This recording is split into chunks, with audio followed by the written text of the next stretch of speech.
लेकिन आज ये माहौल नहीं है। आज जनता को सच बोलने से डराया जाता है, धमकाया जाता है। पत्रकार हो या विपक्ष का नेता हो या किसी यूनिवर्सिटी का प्रोफेसर हो, छात्र संघ हो या कर्मचारियों का संगठन हो, सबका मुंह बंद कराया जाता है। किसी पे ईडी, किसी पे सीबीआई, किसी पे इनकम टैक्स, फर्जी मुकदमे लगवाए जाते हैं, जेल में डाल दिया जाता है।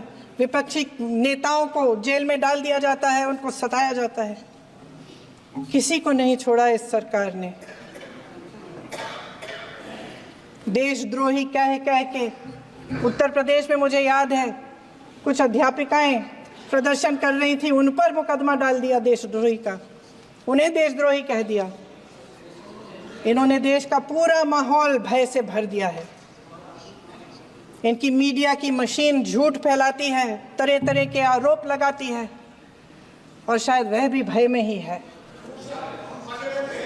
महोदय, मैं इस सदन को याद दिलाना चाहती हूँ कि ऐसा डर का माहौल देश में अंग्रेजों के राज में था।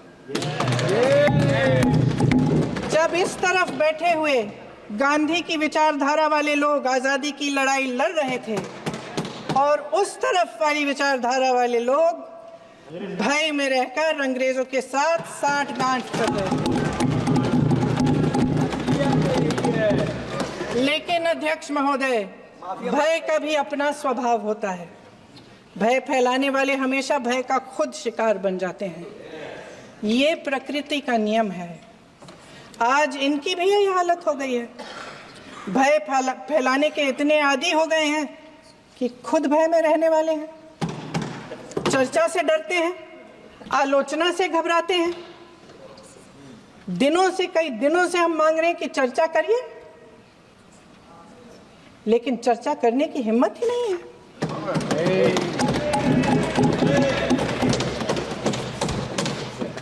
एक कहानी होती थी अध्यक्ष महोदय, शायद बचपन में आपने भी सुनी होगी। राजा भेष बदलकर बाजार में आलोचना सुनने जाता था। ये सुनने जाता था कि प्रजा मेरे बारे में क्या कह रही है, मैं सही रास्ते पे चल रहा हूँ कि नहीं। लेकिन आज का राजा, भेष तो बदलते हैं आज के राजा, शौक तो है उनको भेष बदलने का, लेकिन ना जनता के बीच जाने की हिम्मत है और ना आलोचना सुनने की।